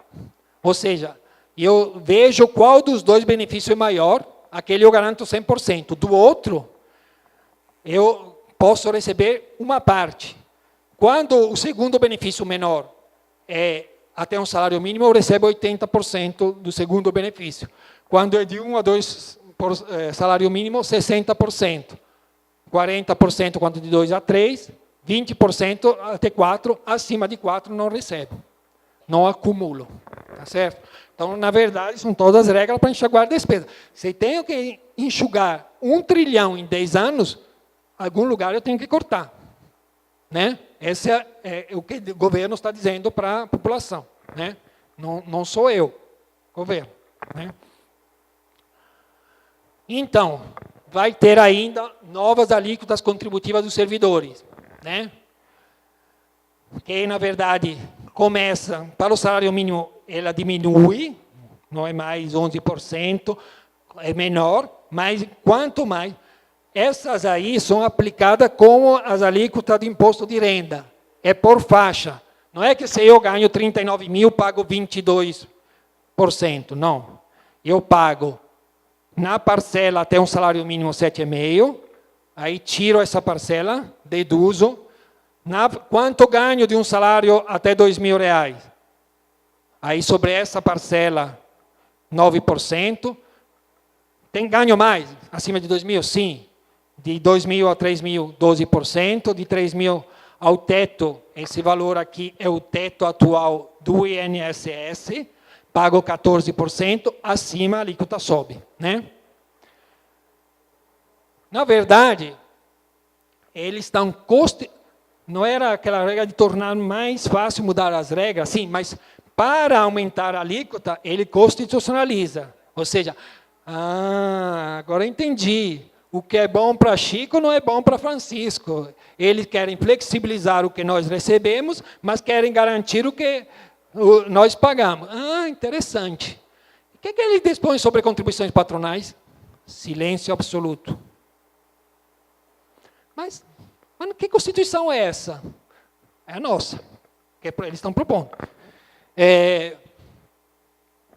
Ainda, a PEC cria eu quero mais, diz o governante para o nosso amigo aqui. Cria uma contribuição extraordinária para equacionamento de déficit. Ou seja, aqui, na verdade, ela autoriza o ente federativo, seja a União, seja o Estado, seja o município, a criar uma lei, não precisa ser nem complementar, uma lei já, no dia seguinte, né? Para dizer o seguinte, olha, hoje o sistema tem uma garantia do Estado. O Estado é responsável pelo equilíbrio, depois que eu tenho contribuído, eu tenho um direito junto ao Estado. Agora, criaram a contribuição do assistido, do aposentado e pensionista, e eles vêm dizer o seguinte, sim, mas essa contribuição não é suficiente. Não, você vai pagar parte do rombo. Mas não era a responsabilidade da viúva? Era, né? Agora não será mais. Então, a base de cálculo que eles propõem para o pensionista e para o inativo é a parcela do benefício acima do salário mínimo. Não é a parcela do benefício acima do teto do INSS, é do salário mínimo. Então, ali tem um problema de falta de isonomia com o regime geral, né? Aqui os nossos advogados fiquem atentos, porque claramente, quando foi introduzida a contribuição do inativo, tiveram vários ADIM dizendo que é o seguinte, porque o inativo teria que pagar, que a proposta original lá da emenda constitucional 41 é que o inativo pagasse sobre todo o provento. Aí disseram, mas por que o regime geral não paga? Cadê a isonomia? Aí o Superior Tribunal Federal disse, não, realmente, para ter isonomia você pode cobrar só acima do teto. Mas aqui baixa o limite, o divisor de água, ao salário mínimo. Então, volta a falta de isonomia. Tá certo? Bom, aqui é regra de transição. Ou seja, o que vamos fazer com quem já está no sistema? A ideia da regra de transição é um gradualismo. Mudança em pequenos passos. Manter parcialmente a expectativa de direito do servidor já no sistema. E adaptando paulatinamente as novas regras gerais. Só que vamos ver que a transição é pouco gradualista, é muito acelerada, né? Pequenos passos, grandes passos, rápidos. Então, se eu estou no sistema, que eu estou servidor hoje, na atividade aqui na Universidade Federal de Santa Catarina, por exemplo, e eu posso me aposentar? Posso. Mas sem seguir aquela regra, mas a idade mínima começa em 2019, supondo que seja aprovada em 2019, com 56 anos e 61, ou seja, hoje já seria aprovada, desde a aprovação seria um ano a mais, né? E o tempo de contribuição seria 30 e 35. O tempo de serviço público passaria para 20 anos, né? Ou seja, para 20 anos na regra de transição, que seria 25 na regra geral. E o tempo de cargo, 5 anos. E ainda, quem disse que eu tendo 61 anos posso me aposentar? Porque se eu tiver 61 anos, mas não completei os 96 pontos, não dá, né? Então, 96 pontos, o que é? A soma da idade, número de anos completo e número de anos de contribuição completos, que somados, tem que dar 96 para o homem e 86 para a mulher. Então,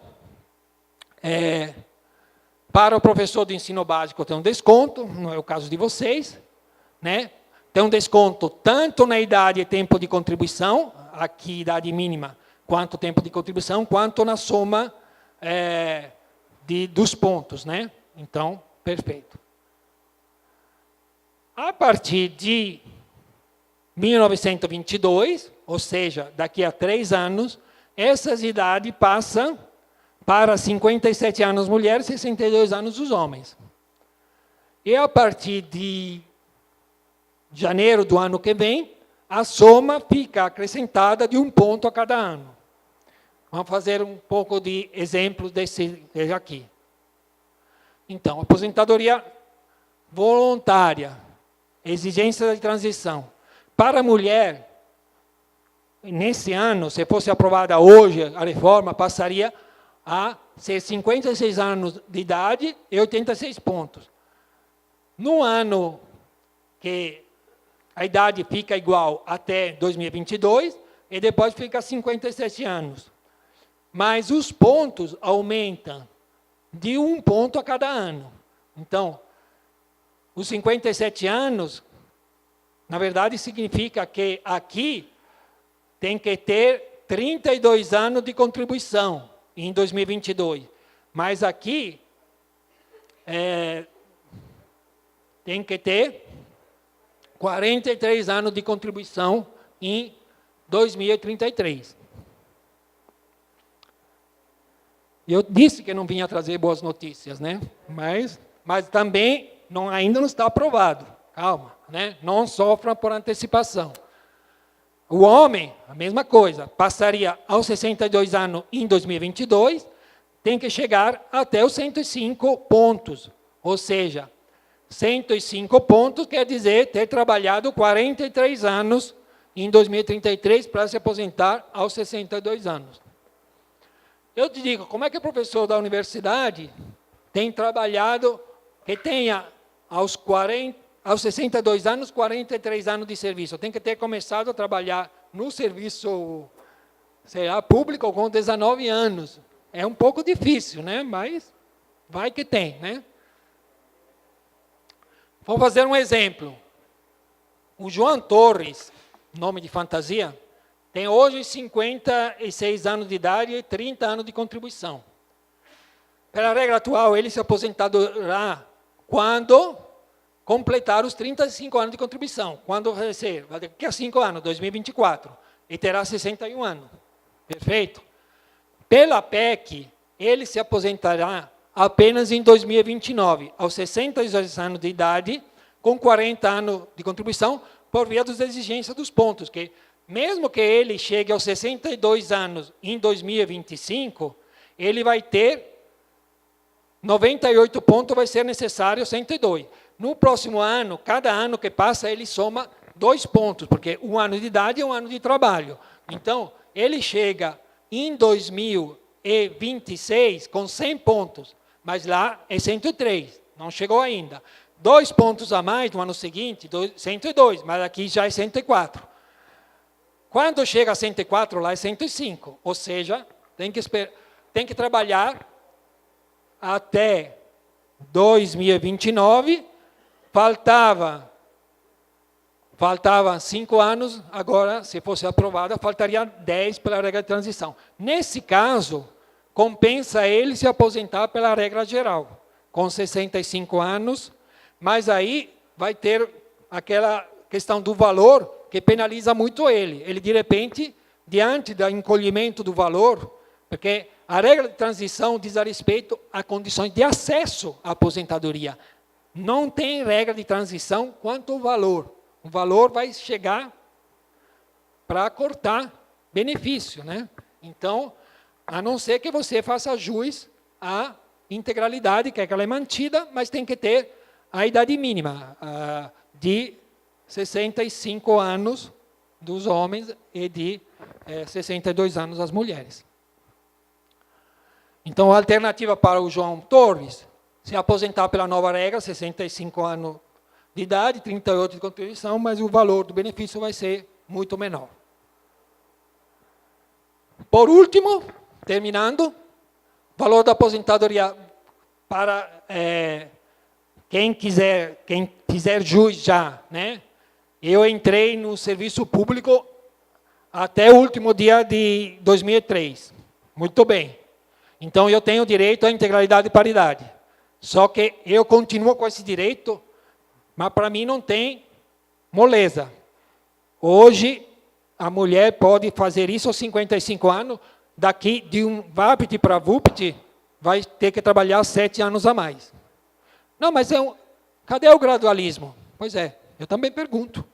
Cadê o gradualismo? 7 anos a mais, numa lapada só. Né? E o homem, 5 anos a mais. Ou 60 anos de idade para o professor do ensino básico. Tá? Para os demais servidores, se eu não quiser trabalhar até os 65 anos, perco a integralidade e paridade. Então, vou pela aposentadoria inicial, calculada pela regra dos 60% da média. Né? E perco também a paridade. Né?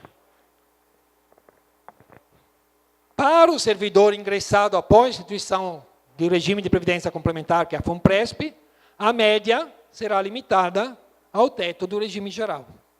Porque ele já contribui apenas sobre apenas o teto, o que tiver como excedente acima do teto não contribui para a previdência, porque é igual ao pessoal do regime geral. Então, essa regra geral do regime próprio, no caso do servidor que ingressou a partir de 2013, fevereiro, no caso de vocês, vai ter essas médias, cada item dessa média, cada adendo, vai ser limitado ao teto. Né? Então, vai ficar uma média achatada. Gente, era isso que eu tinha a dizer como quadro geral, para deixar um pouco de tempo para pergunta e resposta. Agradeço e fico à disposição.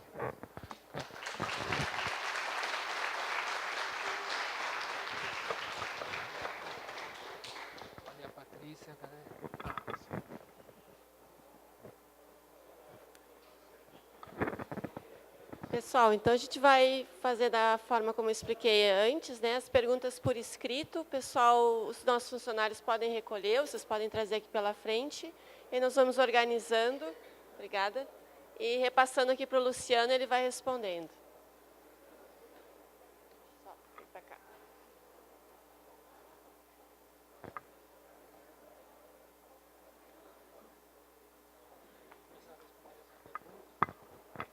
Na verdade, o pessoal pergunta como fica a situação entre 2003 e 2013.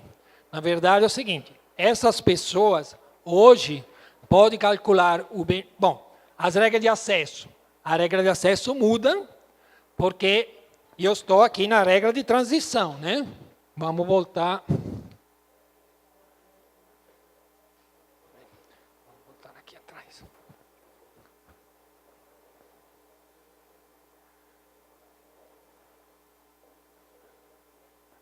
Isso. Tem que tirar aqui a cadeira que ficou. Isso.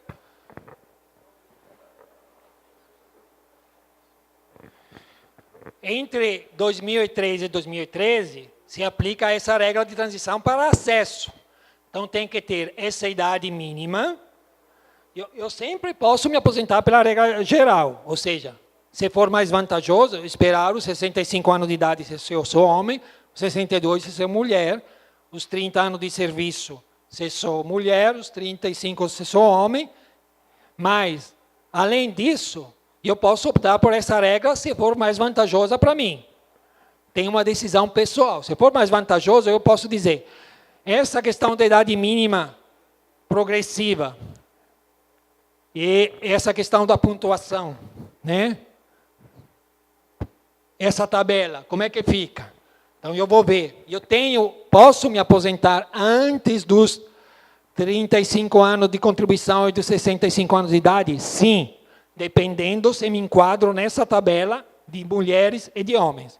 E o valor? Hoje, o valor é, a base de cálculo, a base do benefício inicial é a média dos 80% maiores salário de contribuição, aquele sobre o qual eu paguei a minha contribuição previdenciária a partir de julho de 94, quando entrou a nova moeda real, até hoje. 80% maiores, quer dizer que posso descartar os 20% mais baixos. Essa é a base de cálculo. Porém, essa não existirá mais. Porque ela, se for aprovada hoje a PEC, ela não tem regra de transição. Ela fica esquecida, eu vou dizer, então qual será o valor do benefício? É 60% da média de todos os meus salários de contribuição, acrescida de 2% a cada ano trabalhado acima dos 20 anos. Limitada a 100% da média. Ah, mas... Desculpa, mensageiro não tem culpa. Né? Eu estou levando a mensagem, né? Isso. Na verdade, o teto que existe é o teto dos ministros do Supremo.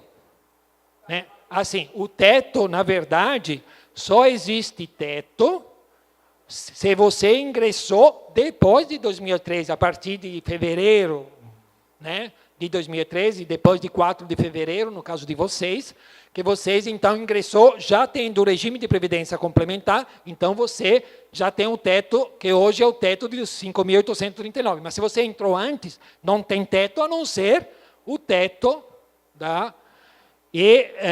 isso, então, muito bem.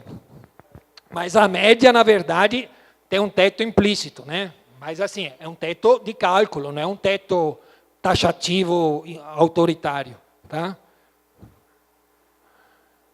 Com essa nova reforma, como fica a situação de quem já tem tempo para se aposentar 2 anos atrás, mas está na ativa? Muito bem. Esqueci de dizer, mas é oportuna a pergunta. Na verdade, você tem direito adquirido. Porque você preencheu todos os pré-requisitos para se aposentar, só não apresentou o requerimento. Então, o seu direito de utilizar a regra velha, mesmo que a nova PEC revogue, mas revoga para quem não tem direito adquirido. Para você, se você preencheu todos os requisitos, só faltou apresentar a demanda, quem estava recebendo, por exemplo, o bônus de permanência, ele não é atingido por essas novas regras de acesso e do cálculo de benefício. Ah, então eu estou a salvo. Não. Por quê? Porque o aumento de contribuição do inativo e a possibilidade de contribuir para o equacionamento do déficit vão pegar você também. Quer dizer, então, ninguém tira a aposentadoria, ninguém bota você de volta para o trabalho, ninguém diminui o valor que está no contra-cheque aposentadoria, só que no contra-cheque vai vir uma outra linha. Desconto a título de contribuição, que em vez de ser 11%, pode ser 14%, pode ser 16%, pode ser 22%. Né? E dependendo da lei ordinária que a União vai fazer, que a gente tem que imaginar, mas pode ter uma outra linha, que não sei qual será o valor, mas desconto a título de contribuição extraordinária para equacionamento do déficit do regime próprio da União. X. Né? Então, na verdade, essa questão da irredutibilidade do benefício é só para inglês ver. Sim. Porque quando eles inventaram que o benefício irredutível é aquele do contra-cheque, daquela linha em cima, mas não é o benefício líquido, porque eles podem introduzir contribuições que, na verdade, para mim interessa o benefício bruto ou o benefício líquido, né? O bruto é preservado, mas o líquido não. Péssima notícia. Aqui mais uma pergunta. Como fica o acúmulo de aposentadoria pela Universidade Federal de Santa Catarina e pensão de morte pelo INSS? O tempo de aposentadoria já foi cumprido em 2016. Perfeito. Boa pergunta também, esqueci de dizer. Obrigado por me lembrar de complementar. É tanta coisa que é difícil. Mas, veja bem, o benefício concedido de aposentadoria, você já fez, preencheu o requisito. Então, você tem direito. Mas, o benefício de pensão, se ninguém morreu ainda, vai ser concedido com base nas regras vigentes no dia do óbito do segurado, do servidor, você, não sei se você é mulher ou homem, mas afinal, de quem morre. Então, acúmulo, o benefício de pensão vai ser um benefício novo, vai ser submetido a regras novas. Ou seja, direito adquirido existe com relação à aposentadoria. Não existe direito adquirido com relação à pensão, a não ser que você já seja um pensionista. Tá? Vamos nós. Para quem já está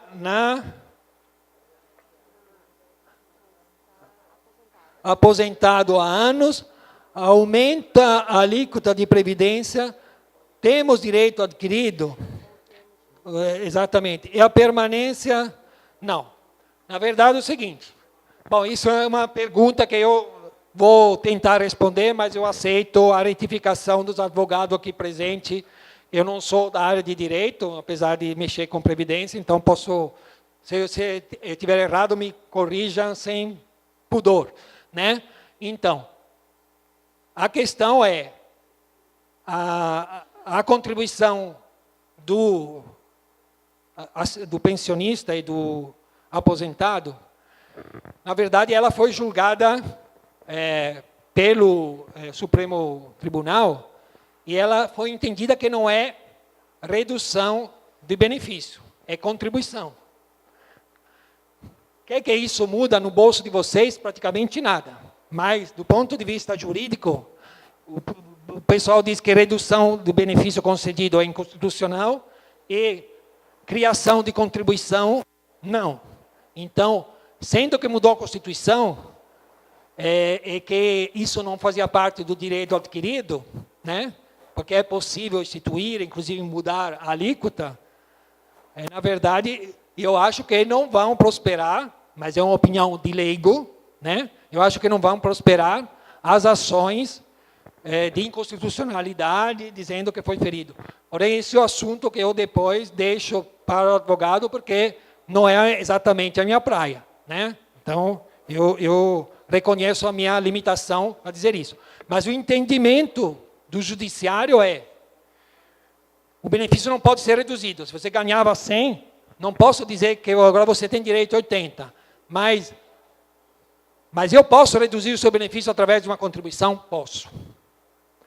Isso é uma questão que, para mim, leigo, não faz muito sentido, mas para os tribunais dos advogados tem explicação, né? É o caráter solidário, a emenda constitucional 41 introduziu essa contribuição do aposentado e pensionista, advogando o caráter solidário do sistema. Haja paciência. Só vou aproveitar a fala do Luciano para informar que os nossos advogados estão aqui, né, o Prudente com os demais advogados. Então, alguma dúvida também assim mais específica pode ser conversado já hoje aqui no Coffee Break que a gente tem ali fora com a nossa equipe. Okay?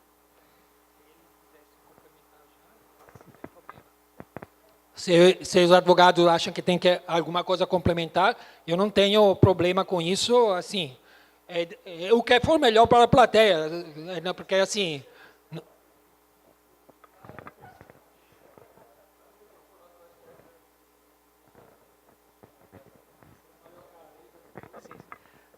Boa tarde a todos, meu nome é Erlon, assessor da PUFSC, estou aqui com o Prudente, com o Vinícius, que são meus sócios. A questão foi bem colocada pelo palestrante, que o Supremo Tribunal Federal já definiu essa questão da constitucionalidade de poder se instituir, sim, essa cobrança de eventuais contribuições. Então, a princípio, não há direito adquirido que vede a cobrança ou a institucionalização dessas contribuições. O que o colega colocou aqui sobre o direito adquirido é sobre o preenchimento dos requisitos para aposentação. Esse sim, se a pessoa já preencheu, aí sim dá para evocar o direito adquirido. Mas com relação às contribuições, lamentavelmente, o Supremo Tribunal já analisou essa matéria. Perfeito, obrigado, Erro. Me perguntam também como fica a aposentadoria por invalidez para quem entrou depois de 2003. Na verdade, a aposentadoria por invalidez, para quem entrou depois de 2003, hoje, né, é um ponto complicado do regime próprio, já hoje, porque a Constituição hoje fala que a aposentadoria por invalidez do servidor público, a não ser que seja por acidente de trabalho, doença do trabalho, doença profissional, se não for excluído esses casos mais ligados ao ambiente de trabalho, a aposentadoria por invalidez hoje é proporcional àquela que teria direito, proporcional em relação à média, né, no caso depois de 2003. Então é o seguinte, se eu tinha que contribuir, mulher, 30 anos, contribuir 15, qual vai ser a minha aposentadoria por invalidez hoje? Vai ser 50% do que eu, da minha expectativa daquela média, né? Eu apuro a média até a data da invalidez, mas não tenho direito àquela média. Hoje, esse é um aspecto muito triste do que existe hoje, porque ela penaliza. Que culpa tenho de ter me invalidado, né? Na verdade, eu estou sendo punido, não é o termo correto, mas em linguajar popular, por uma invalidez que, na verdade, eu não tenho culpa. Ah, você dirigia bêbado. Não, eu não dirigia bêbado. Foi outro que me atropelou. Mas eu vou receber metade porque tenho pouco tempo de contribuição, no exemplo que eu dei. Hoje é um aspecto triste das regras atuais, que já é uma regra inadequada já hoje. Fica um pouco até melhor a proposta que vem, porque ela, por dura que pareça, é melhor do que a regra que está vigindo hoje. Assim. Bom, aqui tem uma outra pergunta que diz o seguinte: se a previdência é deficitária, por que foi proposta a DRU? Na verdade é o seguinte, a previdência, a DRU, bom, tem que fazer um passo atrás. A Constituição de 88 reservou para, do ponto de vista de orçamento da União, para a saúde, assistência social e previdência, umas verbas carimbadas, ou seja, umas verbas que não podem ser gastas para outra finalidade que não aquelas 3 políticas: assistência, saúde e previdência. Só que essa verba foi dimensionada de forma generosa, lá no começo. Então, já no governo Itamar Franco, depois no FHC, depois no Lula, depois na Dilma, depois no Temer, todo mundo cresceu o olho em cima dessa... E aí desvincularam uma parte da receita carimbada para dizer o seguinte: não, essa era carimbada, mas vamos descarimbar, 20%. Essa percentual passou em 2016 para 30%. Depois disseram que era deficitária, e na verdade era deficitária porque tiravam verba que... Então, não, porque sobrava. Não sobra mais. O questionamento de quem faz a pergunta é procedente. Só que o orçamento da Seguridade Social, assistência, previdência e tal, ele era um orçamento onde a previdência era só a previdência do regime geral. A previdência do servidor público, ela não é ligada à ordem social na Constituição, mas é ligada ao capítulo ao título de organização do Estado, ao capítulo da administração pública, o artigo 40, e não ao título da ordem social, ao capítulo da Seguridade Social, artigo 195. Ou seja, são 2 lugares bem distantes, inclusive, no texto, no livro da Constituição. Porém, essa PEC aqui, ela, na verdade, diz o seguinte: vai ser extinta a DRU. Que bom, vamos ter mais dinheiro. Sim, mas todo o regime próprio da União passa a ser dentro da Seguridade Social. Então, não vai ter mais tirado um dinheiro, mas vamos jogar todo o rombo, o déficit do servidor público da União, que é estimado em o déficit está na ordem de 80 bilhões ao ano, para o orçamento da Seguridade. Então, vai ficar elas por elas. Se há teto de gasto, para onde veio o dinheiro comunizado para a reforma, para onde vão, né? o dinheiro, os dólares, né, os reais economizados com a reforma? Na verdade é o seguinte, o problema de todo governante, independente da ficha partidária, da cor do partido, não interessa, alguém deve lembrar declarações do ministro do Planejamento do governo Dilma, o economista Nelson Barbosa, que dizia o seguinte: o meu problema como planejamento da União é que quase todas as despesas do Estado são obrigatórias.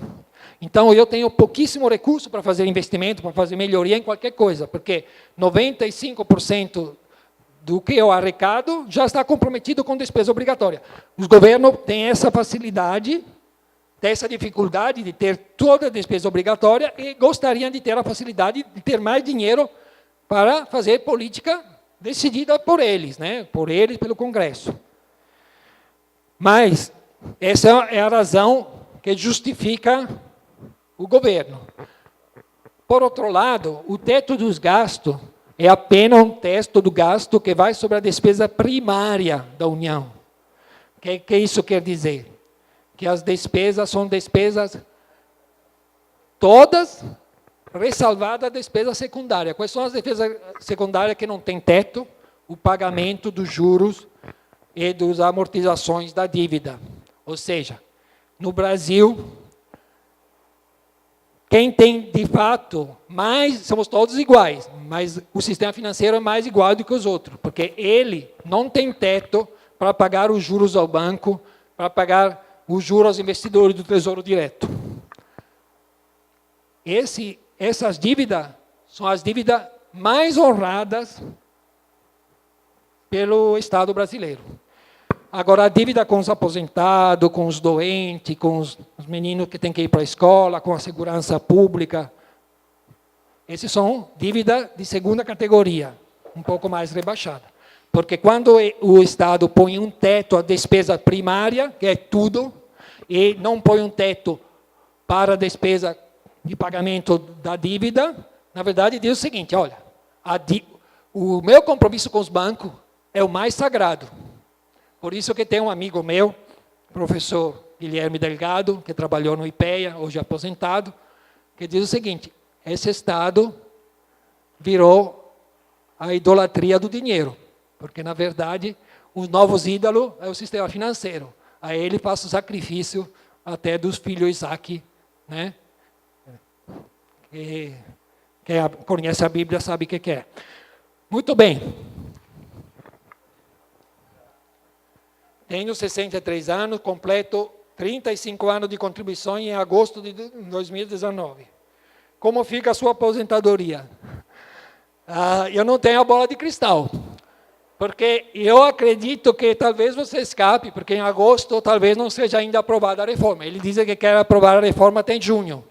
Mas entre querer e conseguir, eu, se tivesse que apostar, eu acho que você é salvo. Por isso, depois da palestra, você me paga uma cerveja. Mas, se eu errar, eu te devolvo a cerveja em agosto.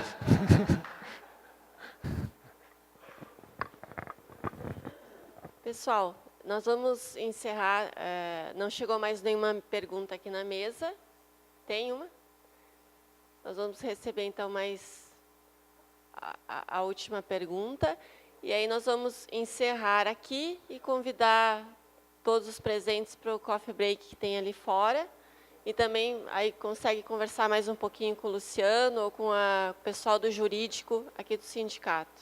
Então, só vamos aguardar a Elis trazer a última pergunta para o Luciano nos responder.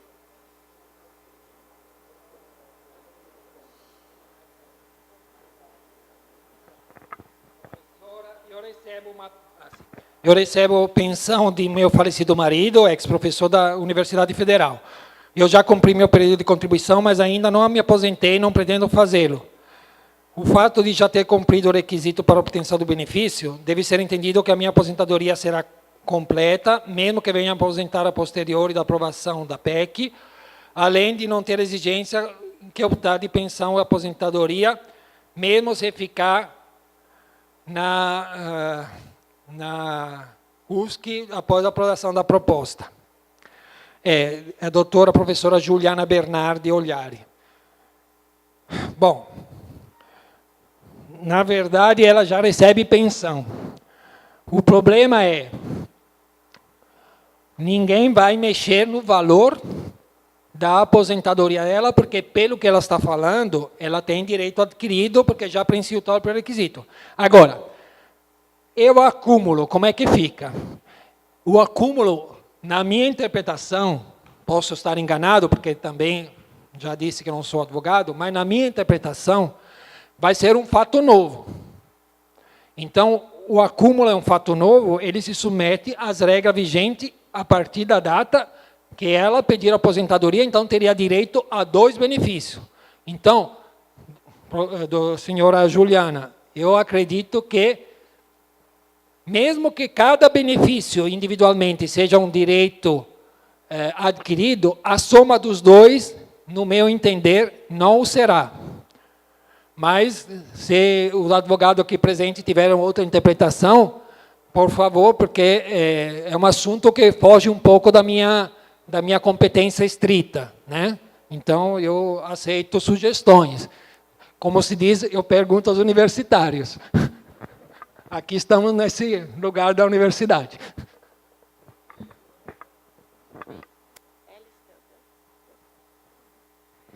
Pessoal, então vamos encerrar aqui a palestra do Luciano. Agradecemos, né, a presença, o aceite do nosso convite. E, em nome do professor Carlos Alberto Marques, que está em Curitibanos, participando, ouvindo a palestra lá com os nossos colegas de Curitibanos, ele pede que eu transmita o agradecimento a todos vocês. Então, em nome da PUFSC Sindical, agradecemos a presença de todos. E estamos à disposição, enquanto sindicato, para atendê-los e nessas dúvidas todas que vão surgir com essa possibilidade de reforma. E ali fora, então, o Luciano fica disponível mais um tempinho, né, para a gente conversar. E a nossa equipe também de advogados está ali. E estamos nas nossas sedes, né, no Max Flora e aqui no Senadinho, para atendê-los e apoiá-los em todas as dúvidas e questões que surgirem. O professor Eduardo, diretor da PUFSC, quer também falar? Não, só complementando a fala da Patrícia, lembrar que isso está em jogo, né? É uma proposta que está em jogo e que depende da nossa mobilização enquanto categoria, enquanto sindicato, simplesmente aceitarmos o que estão propondo ou participarmos de uma mobilização que certamente haverá nacionalmente dos funcionários públicos para pressionarmos o Congresso a fazer modificações nesse projeto de forma a amenizar os prejuízos para a nossa categoria, né? É um momento de estarmos juntos e lutarmos pelos interesses da categoria e da população brasileira que está sendo prejudicada por esse projeto. Já em 2016, 2017, ficou muito claro, eu moro em Brasília. Então, o que acontece? Às vezes tem caravana de pessoas que se deslocam, ou de avião, de ônibus, sei lá, até Brasília para fazer pressão sobre os deputados. Essa caravana não são a melhor forma de fazer pressão sobre os parlamentos, porque o deputado lá de Minas Gerais vê pessoas entrar no gabinete dele e ele sabe ou imagina que a maioria deles não são eleitores deles, porque os eleitores deles são em Minas Gerais. Então, ele ri à toa, porque diz o seguinte, esse aí é o povo do sindicato aqui de Brasília, não sei, de São Paulo, mas não é o meu eleitorado. Então, eu fico tranquilo com isso. Agora, então, em vez de gastar dinheiro, pode até ir em Brasília, ótimo, né?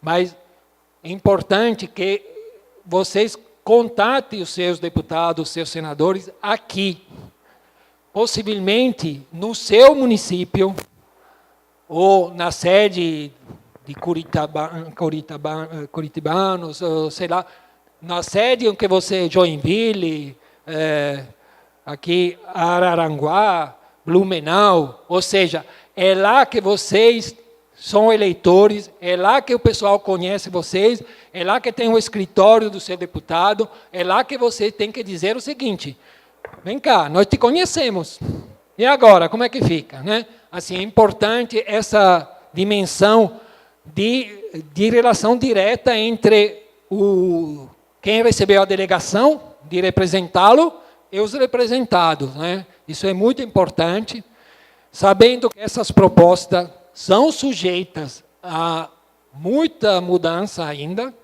e as mudanças vão ser medidas com um único critério: quanto o deputado acha que vai pagar por fazer uma coisa impopular. Ele conta com o fato que faltam 4 anos para as eleições, quase 3,5, né?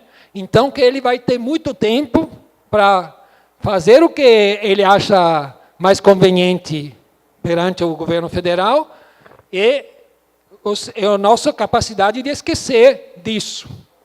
Mas eu espero que a nossa memória não seja aquela da novela, que ninguém lembra qual era a novela de 4 anos atrás, mas seja a memória de quem votou e está sabendo que essa é uma questão importante.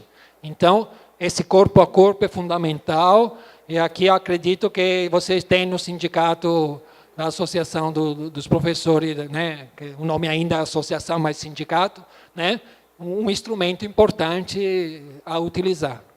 E parabenizo, inclusive, pela iniciativa e me coloco à disposição para futuras oportunidades. Obrigada, pessoal. Bom dia. Boa tarde.